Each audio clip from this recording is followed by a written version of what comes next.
teachers, when did karmic justice finally come to that one troublesome student?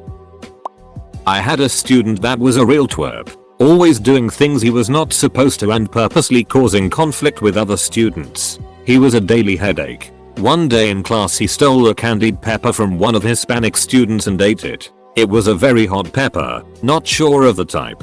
At first I didn't notice cause he is a sneaky kid. He started to sweat and his sweat turned to tears. "I need to go to the bathroom," he cried. My mouth. I went to investigate and found out what happened. The karma payback plan was now collecting, and I refused to let him go get a drink and continued with the math instruction in hopes of teaching him a lesson. For the next few minutes he pleaded with me to go to the nurse with tears running down his face. I said I do not negotiate with thieves. He started running around in circles. It wasn't until he started sobbing and crying out "I just want my mom" that I finally felt bad and said, "If I take you to the nurse, are you ever going to act out in class again?" He promised that he wouldn't, and he never did. The tears and sobbing in front of his peers broke his ego and he was a stellar student for the rest of the school year. I teach middle school. Not a teacher, but one time when I was in kindergarten, a kid looked me straight in the eyes, bit himself on the wrist hard, and ran to the teacher and blamed me. That little cunt. They sent me to the principal's office. My mom was called down. I got yelled at and cried. A week later, the kid did it again, and the teacher saw him do it. Felt so good to have the principal apologizing profusely to me, while that little ithead got a mouthful from his parents. Had a kid that threw a lock at my head not get expelled because it just slipped out of her hand. She got expelled a few months later for bringing a weapon to school. Last year had a 7-year-old in my class who was just a pain. He's the only child I've ever taught who I've actually disliked. He would throw things around the classroom, pinch other children, stab them with pencils. He was rude to everyone and would always blame it on someone else. Talking to his parents wouldn't help because they believed everything he said, even over adults who had actually witnessed him doing it. They would give excuses and say that other children were blaming him or that he was being picked on. There was nothing wrong with this child other than he had been brought up with no consequences in his life. Anyway, one break time he was harassing another child and I guess they just had enough and this usually mild-mannered child just punched him in the stomach, causing the horrible child to wet himself. When following the indecent up, all of the other children who witnessed it, around 5 or 6, completely closed ranks and denied that it ever happened. I can't usually condone when children hit back. It causes so many other problems. But you better believe all the adults that have had to deal with this child were rooting for the hitter.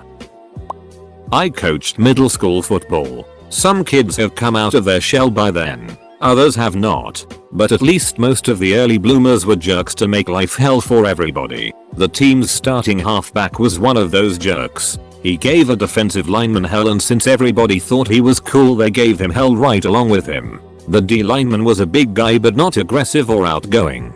Still just in his shell really. He did fine out there because he was a big guy but hardly played to his potential. The little running backs took their Napoleon complexes out on the big guy by running by him and shouting "pussy" every time he failed to stop them. Rather than fight back to make the play, he would just ignore it and line up and try again the next play. One day the whole thing just clicked for the big guy and he started making plays. He learned to get off his blockers and form tackle and attack the ball carrier. It was a cool thing to see. He loved it. When he really started getting into a groove, I started running the jerk halfback right at the blooming D lineman and watched him plant that guy in the ground with a thud every time. It was just getting easier as I made sure they ran the same play at him play after play. Soon, bruised and beaten, the jerk halfback asked, "How many times are you going to run this play?" And I responded, "Once for every time you called him a pussy."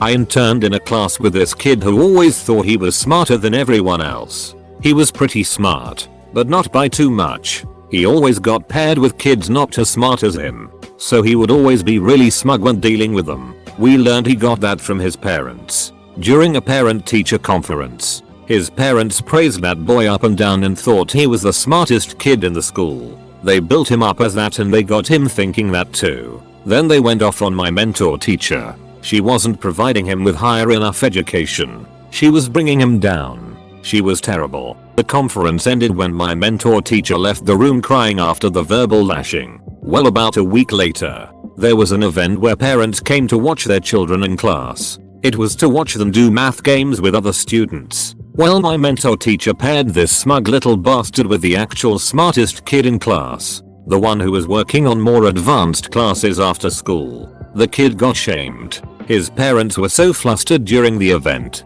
They were very visibly nervous and upset looking as this kid got destroyed game after game. They left before it was all done and took him out of school for the rest of the day.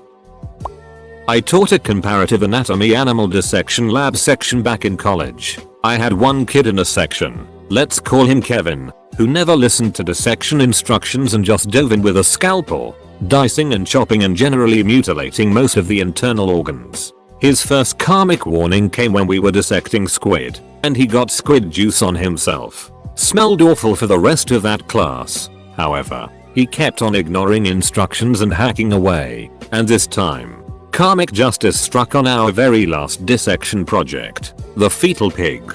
Kevin really wanted to see the pig's brain. Kevin couldn't get through the skull, so he started whacking away at it with the butt of a flat pry knife. I told him to stop, but he had to give it one last mighty thwack. Crack, the skull breaks, and rubbery piglet brain bits come flying out everywhere, mostly over Kevin, splattering him. Unfortunately, while protesting my refusal to let him dice this piglet into pancetta cubes, Kevin had his mouth open. Thankfully, preserved pig brain, ingested orally, seemed to have a calming, subduing effect on Kevin for the last couple classes. TLDR, don't jerk in dissections unless you're willing to swallow. Not teacher, but I'll tell you a story anyway. There was this guy in middle school that would take its and piss in the hallways. Really weird, but he somehow thought it was funny, so he kept doing it. Well, I was locker buddies with this really early developed guy in middle school. He was like Hagrid big to me back then. I noticed the weird kid standing next to my locker but standing in front of Hagrid's locker. I'm thinking, oh, something's about to go down, so I waited. Hagrid gets to his locker and this kid was still standing in front of his locker. Hagrid tells him to please move out of the way because he was blocking the way. Weird kid says no and starts chuckling. All I'm thinking is, oh it. Hagrid asks again and still the same response. This is when Hagrid ducking kicks this MF in the face. Like I've never seen anything like this before. This kid is standing straight up and he lifted his leg higher than I am in height and kicked this kid in the face. Hagrid gets suspended and tells me if that kid ever bothers me to let him know so he can kick him in the face again. Have another one. We had these two kids, brother sister combo, with fabulous names. Let's call them Princess and Major. Actually not bad kids, just a little lazy. But the parents were the laziest ducks. Did anything to not work, just sit around and exist. I'm surprised they had the motivation to get off their asses and procreate. Twice. Anyway, there was always some excuse why homework wasn't done. And this was 4th grade, in a city. So homework was it like reading a little booklets to your folks, or practicing multiplication facts. The kids also missed school all the time. The kids were honest. Mommy didn't want to wake up and get us ready for the bus. Daddy was up late with his friends. So we report them to truancy. They turn around and find some lawyer to sue the school for their kids' underachievement. If the teachers were doing their jobs, these precious children would be pre-med students by now. Luckily we kept really good records. The lawyer shows up. The principal, superintendent, truancy officer, our lawyer. Their lawyer starts in. Our principal breaks in, holds up his hand, asks the truancy officer, how many days have these children missed? Ends up they'd missed enough days in the last 3 years to equate more than a year of school. Principal says, now mom, sir, how are we supposed to deliver a quality education to your children if you don't get them to school? Their lawyer quietly packed up her it and left. Freshman English. Busted a kid for plagiarism. He was furious and refused to drop the course. I gave him a second chance, and he continued to plagiarize. He was a slimy, smarmy kid who thought I was just a dumb, clueless TA. But jokes on him, so I ended up failing the course 3 ways, plagiarizing, exceeding absences, and failing to turn in a complete final. You can argue about 1 way to get an F. You can't argue about 3. When I was younger, the teacher got tired of the kid who kept disrupting the class and she gave extra homework to everyone in the class except the troublesome kid and made all the students write thanks for the extra homework. Name. Somehow he stopped believing he was cool after that. I was in pre-K in the early 80s at a private Catholic school. This one kid, Amy, would always bite the other kids. I don't remember exactly how it went down, but I guess one day I came home crying or had a really bad bite mark or something and my mom was pissed. She took me straight to the superintendent, not the principal, and showed her what happened. The superintendent, a really old nun, did not put up with that. She called Amy into her office and bit the duck out of her arm. Amy started crying, but she never bit anyone again. Old nuns in the 80s were hardcore. Note, I am not saying what happened was right, just that it happened. I teach college students to be teachers. My first year doing this, I had a student who was always late, turned in the bare minimum at work, always had excuses. I told him he had to improve because if he did this on the job, he'd get fired. He kept coasting and the other profs let him get by. First teaching job, he got fired. I laughed, in the privacy of my office, and I'm not sorry. Had a kid who was a real douchnozzle when I taught 5th. This kid, let's call him Ray, had one of those moms who refused to hold him accountable for anything. It was always, some other kid did it. Ray was just protecting himself. Ray just wanted to fit in. Ray was being targeted. Also, she was one of those kids who would ask Ray if he were guilty, and take his no as incontestable truth. She would say, "My son doesn't lie to me." Oh really? Your kid doesn't lie? Your kid and Jesus? All kids lie. Anyway, I had a full caseload as a special ed teacher, so I got a paraprofessional. Call him Steve. Ray hated Steve. Had some kind of issue with male authority figures. One day Ray gets in trouble coming back from recess. Steve reprimanded him, verbally. By the time Ray makes it to the classroom, he's saying how Steve got in his face and shouted at him. Nope. He asks to go talk to the principal. Yay. Ray's gone for at least 5 minutes. Tells the principal how Steve grabbed his arm when mom comes and gets him. Now he's saying Steve pushed him.